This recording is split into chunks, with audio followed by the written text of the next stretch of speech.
Sometimes it's simply amazing when a wrestler pulls off a death-defying stunt and emerges relatively unscathed. Like, look at this, giant ladder, all the tables, random chairs. I'm sure it doesn't feel great, but the participants are able to walk away. That's why it's so odd that sometimes some pretty shocking injuries can happen during what look like some relatively safe interactions. I'm Senior Siete for 7 Wrestling. Let's take a look at 7 little wrestling moments that resulted in big injuries. Now, before we get into this, we appreciate your support, so if you enjoy this video, please hit the like button, subscribe to the channel, and power bomb that notification bell. Number 1. Every little step.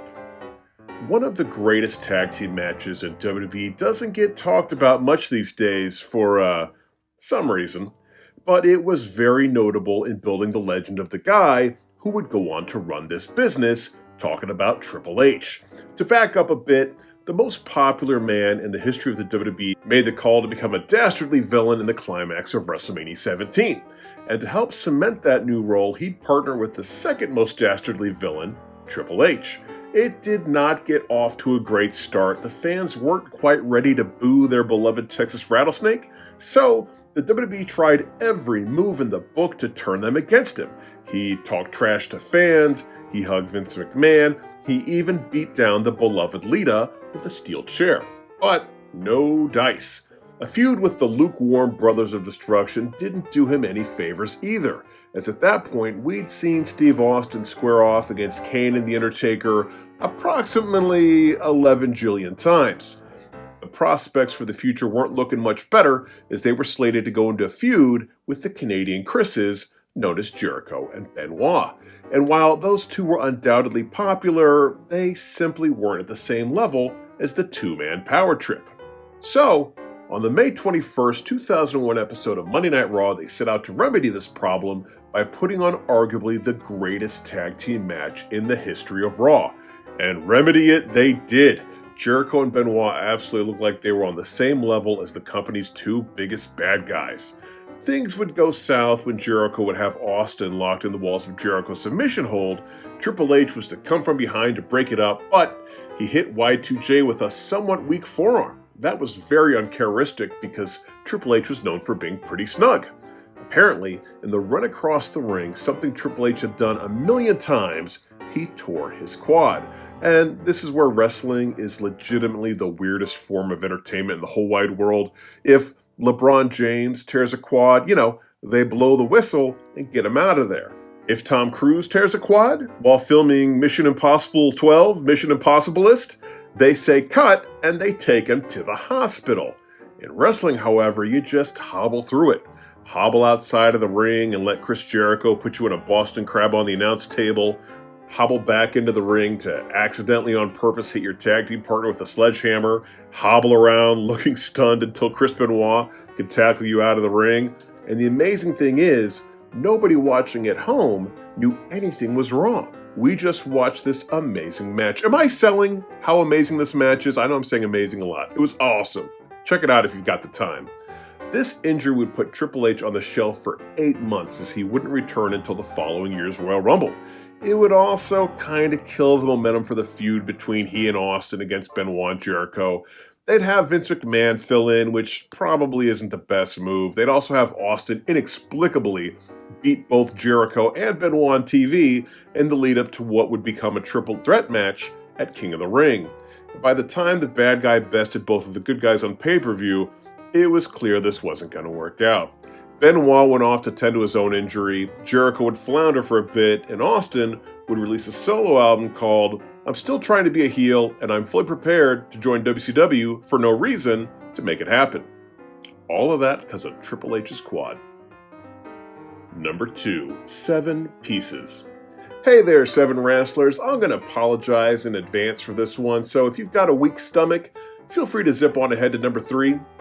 There are a lot of dangerous fictional places. Elm Street, Haddonfield, Camp Crystal Lake, but no location in the world has the volume of victims and consistency of attacks as the NXT parking lot. Yes, I know, the NXT parking lot isn't fictional, but what happens there is fictional.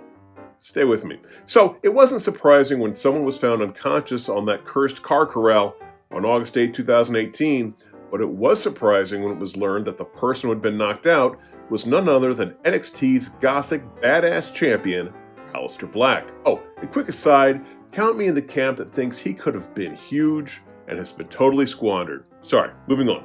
It would later be revealed that Johnny Gargano had been behind the incident. To see the company's noble good guy being behind such a heinous attack was just jarring. But what was even more jarring was the actual reason they needed to write Aleister off of TV.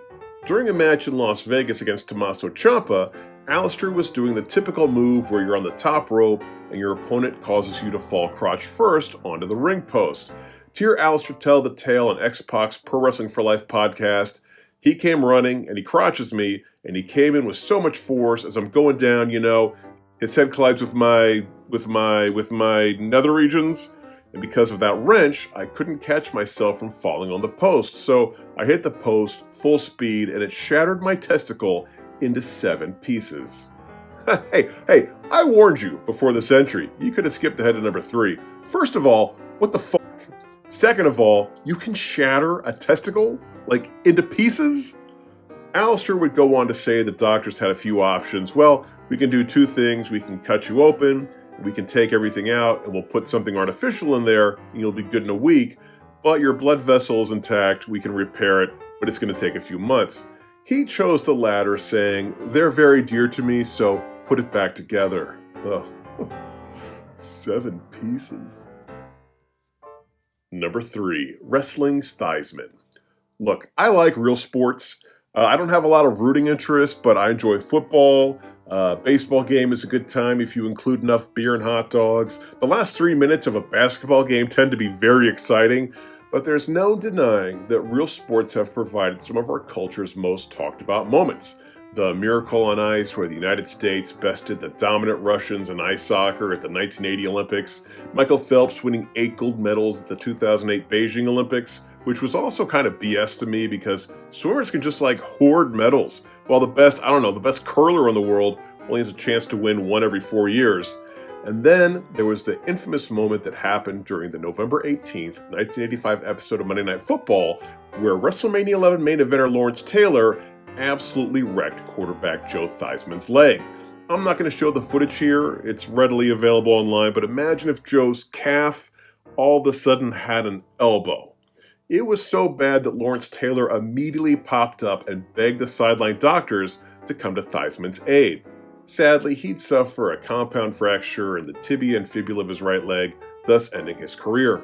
Now, wrestling's equivalent of that grotesque accident is what happened to former WCW champion Sid Vicious during the main event of the 2001 WCW Sin pay-per-view. Oh, they named it pay-per-view Sin? Yikes. Still not as bad as Great Balls of Fire. During the course of the match, Sid would climb to the second rope, which is something he is definitely not known for. He'd leap off to hit Scott Steiner with some kind of flying big boot and proceed to Theismann his leg. In an interview with Title Match Wrestling, Sid would say how John Laurinaitis would insist that Sid do this flying boot maneuver, despite the fact that if this were an SAT question, Sid is to aerial maneuvers what Jimmy Hart is to subtlety. Ooh, getting in those sick Jimmy Hart burns. So edgy, Signor Siete. Sid would say, "Johnny had been asking me to do that stupid spot for some time. I don't feel comfortable even jumping off the rope to do an axe handle. But it was written into the script, and John Laurinaitis is known for his super good decisions." And of course, WCW being WCW, they wouldn't even show the move during the pay-per-view because the camera was focused on a mystery opponent. So after all that fuss, it wasn't even an integral part of the match. Of course, they'd show the footage the next night on Nitro, which was totally gross. The result? Sid would spend the next 6 years rehabbing this horrific injury. His dream was to get back to WWE, which eventually he would do for a one-off squash match against Heath Slater in 2012, and fortunately, John Laurinaitis would let Sid keep his feet on the ground for this one. Number 4, Shoulder the Burden. You hear a lot about John Cena's dominance. Super Cena, always winning, burying everyone, LOL Cena. Some of that may have been true back in the day, but the tail end of his career is unlike any other tippity-top guy. He's wrestled relatively consistently for the past decade, but he hasn't main evented a WrestleMania since WrestleMania 29. He lost his last world title to Bray Wyatt in 2016. Wow, doesn't seem like that long ago. Wow, okay. New 7 wrestling drinking game, everybody. Drink every time old Senior Siete is shocked at how long ago something happened. Actually, don't. Let's not do that. We would all die. But unlike other top names like Hulk Hogan, Steve Austin, Triple H, Batista, John Cena seemed to take a step down into the upper mid-card. The man with a doctor in thugonomics and apparently a minor in performance art would defeat Rusev and his tank at WrestleMania 31 for the United States title, and the next night on Raw he'd debut an open challenge where anyone and everyone could compete for the belt. And it was awesome! We'd get to see one of the biggest names in the company squaring off against people we wouldn't usually get to see, and he did this every week. John Cena successfully defended that title against the likes of Stardust, Bad News Barrett, Xavier Woods, Zack Ryder, Big E, and tons more. They also took this as an opportunity to debut new talents like they did on the May 4th, 2015 episode of Monday Night Raw, when John Cena would square off against NXT's Sami Zayn. Wow, how excited was he to finally make it to the big show and get to square off against one of the biggest names in the industry? Well, too excited apparently, because as he threw up his arms to rile up the crowd before the match, he royally screwed up his shoulder. On the New Day Fuel the Power podcast, Zayn would say, "I didn't really know what happened at the time because it happened so fast. I think it popped out and it popped in right away, so quick that there was almost some denial. Was it a crack or a pop? I didn't know, but it scared me a little. When my arm went down, it was back in and everything seemed fine." And once again, because this is wrestling, he just went with it. But it was apparently pretty quickly that he realized that everything was not, in fact, fine. Zayn would say, "I'm trying to tell Cena, who's across the ring, I feel fine, but I don't know what happened. We wrestle for about a minute and he gives me a back suplex. When that happens, that's when my shoulder is out and it's not going back in." Zayn and Cena would go on to have a pretty good match, even though Zayn had just suffered a torn rotator cuff. Amazing, foolish, wrestling. Zayn would then be out of action for 7 months. Oh, and speaking of John Cena's open challenge, number 5, hustle, loyalty, rhinoplasty. Seth Rollins is truly one of the best wrestlers of his generation. Since leaving the Shield in 2014, wait, that was 10 years ago? All right, everybody drink. No, don't drink. Back on track. The Visionary, the Revolutionary, etc. has amazing matches with a wide variety of talents. His storyline for WrestleMania 40 has got to be one of my all-time favorites. The way he came in banged up and sacrificed his championship and his health to finally put Roman Reigns down. I really hope they revisit that someday soon. Nobody's perfect. There was a time where he was considered to be an unsafe worker, which is no small accusation. Part of the whole wrestling gig is doing it safely enough so you can do it again the next night, get paid again, and so on and so forth. However, Rollins had a string of very high-profile matches where he was injuring other talent. There was Clash of the Champions 2015, where his powerbomb into the turnbuckle seemed to be the inciting incident that led to Sting's retirement. Well, his first retirement. A year later, the same running powerbomb injured the newly crowned Universal Champion Finn Balor at SummerSlam. And Seth was called out by some of the biggest names in the business, namely WWE Hall of Famer Bret the Hitman Hart. The excellence of execution, who prided himself on his ability to make things look real, but not feel real, would have this to say at a WrestleZone. "I take no great pleasure in saying I told you so, but if you're a professional wrestler and you keep hurting opponents and or yourself, clearly you're doing it wrong. I wrestled a very realistic and physical style, and not once in 23 years did I ever hurt one opponent ever. Seth Rollins needs to improve his technique and become the safest wrestler in the business. I have great respect for Seth. I believe he'll improve and hopefully stop hurting the talent before someone gets killed." Oof, that had to hurt. Seeing as both of those injuries came off of a throwing powerbomb, which is a complex move where the person executing the move is completely in control of his opponent's body, it really is Seth's responsibility to make sure the other person lands as safely as possible. But the move that started the Seth is unsafe narrative, that was just a simple strike. On the July 27, 2015 episode of Monday Night Raw, Seth would answer John Cena's open challenge for the US title. And during a very run-of-the-mill exchange of strikes, Rollins would somehow smear John Cena's nose across his face with a pretty innocent-looking knee. Yikes, look at that. And Cena being Cena and wrestling being wrestling, the match would continue with Cena picking up the win by submission. He didn't even miss much time out of the ring. Must be because of his exposure to our planet's yellow sun. Fortunately, this seemed like just a string of isolated incidents, and Seth's reputation as one of the best in the game has been restored. Although I will say, this t-shirt wasn't doing Seth any favors. Number 6. The Tooth Hurts. One of the greatest gifts the Heartbreak Kid gave to the world of professional wrestling is the beauty and majesty of the super kick. So simple, so elegant, what was once a transition move was elevated to the role of unstoppable finisher that could happen anywhere at any time to any opponent. And yet, the showstopper made it too enticing, to the point that entire generations started employing this impressive strike in their arsenal, and not just to end a match. Anytime they darn well pleased. It got to the point that tag teams such as the Young Bucks and the Uso brothers were using dozens of them in every bout. Much like the DDT before it, the super kick had lost its magic. It pains me to say it, but now it's a transition move. It started small, one match, one crowd, one ring. Nobody took it seriously, but super kicks don't stop. They multiply faster than you can react. Every wrestler, every promotion, every corner of the world became their signature, their weapon. One by one, they kicked down the doors to tradition, respect, and individuality while slapping the sides of their legs.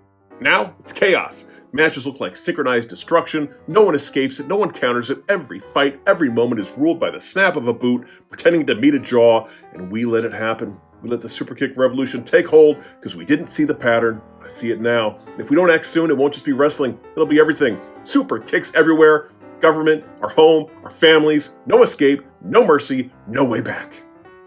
But even though this maneuver is everywhere, doesn't mean it can't still be dangerous.